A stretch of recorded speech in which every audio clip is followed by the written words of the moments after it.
Adakah kalian di luar sana sudah mendengar ada satu berita yang sedang panas diperkatakan, di mana dikatakan sebanyak 194 negara di dunia ini rapat dengan darurat pada ketika ini dipimpin oleh Indonesia, guys.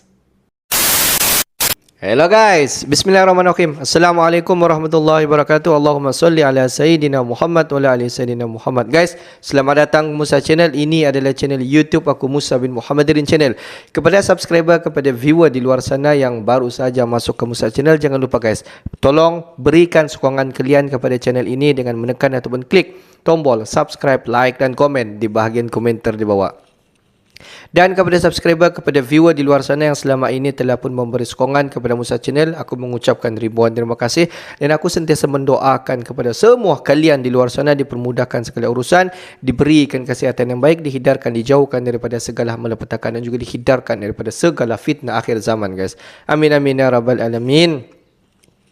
Guys, seperti biasa, hari ini kita akan buat sedikit lagi video reaction di channel Bagi-Bagi. Dan kalau kita tengok judul video yang kita akan react hari ini, di mana dikatakan sebanyak 194 negara di dunia ini dikatakan rapat darurat pada ketika ini dipimpin oleh Indonesia hadapi hancurnya Amerika. Wow, adakah ini benar guys? Jom kita semak dulu video ini. Seperti biasa di ujung nanti baru kita akan bagi sedikit kita punya respon mengenai berita ni guys. Apa-apa pun jom kita semak video ni. Amerika hancur lebur, hingga hebatnya Sri Mulyani pimpin rapat Menku sedunia. Akankah beri solusi ke AS? Pasar keuangan Amerika Serikat tengah dihadapkan oleh krisis yang melanda bank besar di Amerika Serikat. Krisis energi yang dialami beberapa negara akhirnya juga ikut mengancam Amerika Serikat. Kondisi ini terlihat dari persediaan gas Amerika Serikat yang mulai terbatas. Kita tahu baru sehari, 2 hari, 3 hari yang lalu hal-hal yang tidak terduga muncul. Ada kebangkrutan bank di Amerika, Silicon Valley Bank. Semuanya ngeri begitu ada satu bank yang bangkrut. Muncul lagi, belum 2 hari muncul lagi bank berikutnya yang kolaps, Signature Bank. Semua negara sekarang ini menunggu efek dominonya akan kemana.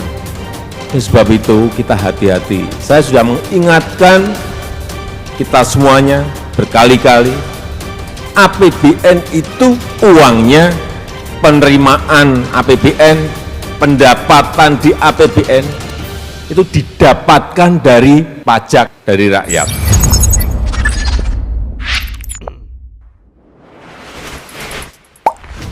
Sahabat Bagi-Bagi, Amerika sekarang sedang berada pada posisi yang sangat kacau. Sekutu demi sekutu hengkang dari tangannya. Ini membuat 194 negara di dunia panik. Karena ekonomi negara di dunia sangat bergantung ke Amerika. Namun hebatnya, ekonomi Indonesia yang terus maju karena tidak menjadi boneka Amerika. Negara yang menjadi boneka Amerika mulai chaos. Contohnya saja Israel. Mereka dikeroyok berbagai arah dan seluruh warganya berdemonstrasi. Indonesia terus melejit maju ekonominya. Bahkan Menteri Keuangan Sri Mulyani sampai-sampai memimpin rapat dunia untuk mengatasi masalah yang sangat serius ini. Indonesia dipercaya menjadi pemimpin rapat demi menyelamatkan dunia dari sisi kegelapan. Lalu, apa saja yang dibahas oleh Sri Mulyani saat memimpin seluruh dunia? Apakah memberi solusi bagi kehancuran Amerika? Dan kehancuran apa saja yang sudah dilanda Amerika? Mari kita bahas. Di saat Amerika sedang ambruk tak berdaya, Menteri Keuangan Sri Mulyani Indrawati dengan bangganya justru memimpin 7 tahunan Ministerial Meeting of the Coalition of Finance, Ministerial for Climate Action, Washington DC, Amerika Serikat. Dia menegaskan tantangan perubahan iklim butuh tindakan tegas dari semua pihak. Tentu saja bukan membahas iklim saja. Ini sudah pasti ada sangkut pautnya hancurnya ekonomi Amerika Serikat. Amerika sebagai negara besar justru sedang mengalami nasib yang sangat mengenaskan. Dalam kesempatan itu, mantan direktur World Bank juga memperkenalkan Program Energy Transition Mechanism atau ETM yang dilakukan Indonesia sebagai bukti upaya menuju energi terbarukan. Selain itu, selama kekuatan ASEAN Indonesia tahun ini juga berhasil merilis taksonomi ASEAN versi 2 yang menunjukkan transisi dengan menghentikan penggunaan batu bara. Sungguh bangga Indonesia menjadi contoh negara-negara besar dunia. Sedangkan Amerika terbungkam melihat pesatnya ekonomi Indonesia. Ekonomi Amerika ambruk tak berdaya. Bahkan semua negara di dunia mulai menjauhinya. Ambisi yang terlalu besar Amerika untuk menguasai dunia hanya sebuah angan-angan saja. Kini digantikan oleh China dan Rusia sebagai pemilik kekuatan besar dunia. Lalu, apa sajakah kehancuran yang melanda Amerika? Kehancuran Amerika memang sudah terlihat dari awal Amerika berdiri. Contoh saja ini terlihat pada sikap AS menghadapi pertempuran.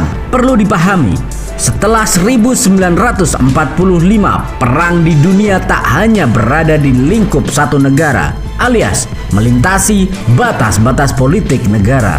Hal ini disebabkan karena perang lebih didasari oleh sentimen kebangsaan dan keagamaan yang militan. Yang militannya bisa lintas negara. Pertarungan antara suku A dan B bisa saja berada di 2-3 negara. Pandangan baru inilah yang gagal dipahami oleh AS. Mereka memakai strategi perang dunia bahwa kemenangan diraih usai membunuh pemimpin dan menghancurkan militer musuh. Disinilah letak masalahnya. Dalam setiap pertempuran, AS berhasil menghancurkan militer dan pemimpin, tetapi tidak dengan ideologis atau pemikirannya yang tetap eksis. Akibat gagal menghabisi akar ideologis yang melintas negara dan terlena oleh kemenangan yang semu. Usai membunuh pemimpin, lahirlah sebagai kelompok ekstremis yang melahirkan gerakan terorisme global. Salah satunya bernama ISIS. Dan ini memang terbukti saat ISIS melancarkan aksi terorisme terhadap Barat, khususnya AS, demi tercapainya kehancuran AS itu sendiri. Aduh, ternyata Amerika sudah mau dihancurkan sejak dulu. Kasus-kasus seperti ini sebetulnya jadi bumerang bagi AS sejak tahun 1970-an dan memuncak saat memasuki abad ke-20. Sudah ada berbagai prediksi American Decline atau kemunduran AS. Penyebab kemunduran saat memasuki abad ke-20 ini disebabkan karena AS membuat seluruh dunia kecewa karena agresi militer dan sistem kapitalisme. Ya, betul sekali. Amerika terlalu berambisi menjadi besar. Tidak mau mendampingi negara berkembang menjadi negara maju. Khususnya yang terakhir, model kapitalisme AS yang sebelumnya begitu dominan dipandang setelah merusak politik, menghambat pertumbuhan, dan melemahkan daya tarik AS dalam tatanan global. Berhubungan mulai melemah, disinilah China muncul dan bangkit. China sangat memanfaatkan keadaan. Memang, terkadang bencana seseorang adalah rezeki yang besar bagi kita. Menariknya, kebangkitan China ini justru disebabkan lagi-lagi oleh kebodohan AS itu sendiri.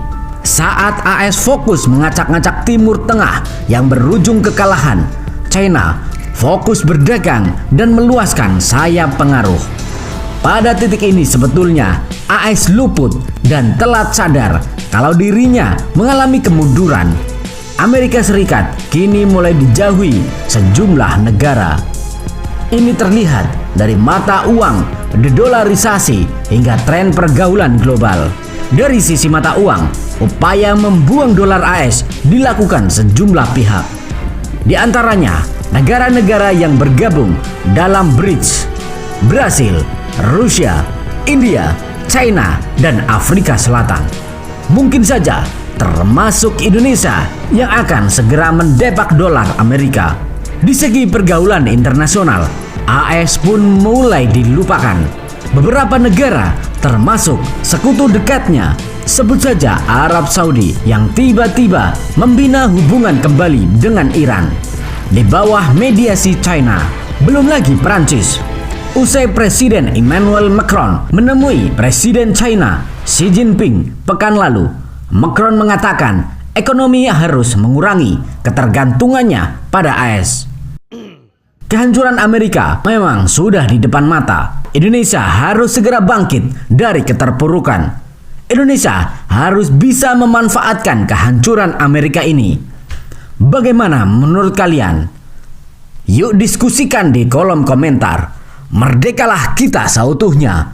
Merdeka. Daripada dulu sampailah pada ketika ini di mana Amerika Syarikat masih lagi memegang ekonomi dunia, di mana segala pertukaran mata wang, segala perniagaan ataupun ekonomi dipegang sepenuhnya oleh Amerika Syarikat, di mana turun naik mata wang di dunia pada ketika ini daripada dulu sampailah pada masa kini dipegang sepenuhnya dengan Amerika Syarikat. Kalau nilai dolar jatuh makna nilai mata wang satu dunia jatuh. Walaupun kita guna bukan mata wang selain daripada dolar, kita guna rupiah, kita guna ringgit, kita guna yen, semua akan mengikuti apa yang terjadi terhadap dolar. Itulah kekuatan dolar yang diguna pakai sampai pada ketika ini. Tidak dapat dinafikan ada sahaja beberapa negara-negara di luar daripada sana daripada dulu memang berusaha untuk menjatuhkan penguasaan Amerika Syarikat terhadap pemegang utama mata wang dunia. Dan kalau kita tengok seperti negara-negara yang besar yang lain seperti China, Rusia, Arab Saudi, ini kalau kita tengok negara yang memainkan peranan yang paling penting dalam pembentukan ataupun segala hubungan dan kerjasama bersama dengan Amerika Syarikat. Dan sejak daripada akhir-akhir ini kita dapat nampak kerja keras ketiga-tiga negara ini dan negara-negara yang lain dalam menjatuhkan Amerika Syarikat dalam memegang mata wang dunia semakin kita nampak. Di mana banyak negara-negara di luar daripada sana, negara-negara besar lagi seperti China, Arab Saudi, Rusia dan banyak lagi negara-negara yang lain semakin ingin menjatuhkan nilai dolar iaitu menggunakan mata wang negara masing-masing. Apabila pertukaran mata wang dolar tidak digunakan, jadi nilai dolar semakin jatuh dan nilai mata wang setiap negara contoh seperti China, Arab Saudi, Rusia dan negara-negara yang lain akan meningkat. Dan ini akan memberi kesan yang besar kepada Amerika Syarikat. Dan kalau kita berbalik kepada tajuk utama yang kita react hari ini, di mana dikatakan sebanyak 194 negara pada ketika ini dikatakan dipimpin oleh Sri Mulyani iaitu salah seorang Menteri Kewangan di Indonesia. Apa sebenarnya ni guys? Kalau kita tengok beberapa hari yang lepas di mana Menteri Kewangan iaitu Sri Mulyani telah dijemput datang ke Washington DC. Dan beliau telah dilantik sepanjang 7 tahun di mana Ministerial Meeting of the Coalitions of Finance pada sebelum ini di mana meeting ini dipengerusikan oleh sepenuhnya oleh Amerika Syarikat dan selepas mungkin Amerika Syarikat mengalami kondisi masalah kewangan yang tidak menentu, turun naik ekonomi di Amerika Syarikat di mana sebanyak 194 negara di dunia ini telah melantik Sri Mulyani iaitu Menteri Kewangan di Indonesia untuk menguatai selama 7 tahun guys. Bukan dalam satu jangka masa yang pendek tetapi 7 tahun itu dalam satu jangka masa yang panjang guys. Di mana Sri Mulyani telah dilantik Ministerial Meeting of the Coalitions of Finance. Di mana beliau telah dilantik untuk menguatai Ministerial Meeting of the Coalition of Finance di mana bertempat Washington DC. Di mana Sri Mulyani iaitu Menteri Kewangan di Indonesia diberi kepercayaan untuk memimpin sebanyak 194 negara ini. Bukan kaleng-kaleng guys. Di sini kita dapat nampak bahawa Indonesia diberi kepercayaan dalam memimpin finance dunia. Kalau kita tengok finance dunia ini pada sebelum ini semua dia melibatkan hanya orang-orang sekutu daripada Amerika Syarikat dan jarang sekali kita dapat nampak khususnya di ASEAN ini yang libat sama bersama dengan meeting. Tetapi pada kali ini Sri Mulyani dilantik sebagai pengerusi ataupun untuk menjadi ketua dalam menjalankan Ministerial of Meeting Coalitions Finance. Bukan kaleng-kaleng guys. Mantap lah Sri Mulyani di Indonesia guys. Jadi guys, pendapat kalian semua bagaimana? Di mana Indonesia pada ketika ini? Okeylah guys, untuk hari ini sampai di sini saja sedikit information daripada Musa Channel, dan kepada subscriber, kepada viewer di luar sana yang belum lagi klik button subscribe, please guys to klik button subscribe, like dan komen di bahagian komentar di bawah. Akhir kata daripada Musa Channel, thanks for watching my video. Assalamualaikum warahmatullahi wabarakatuh guys. See you the next video guys.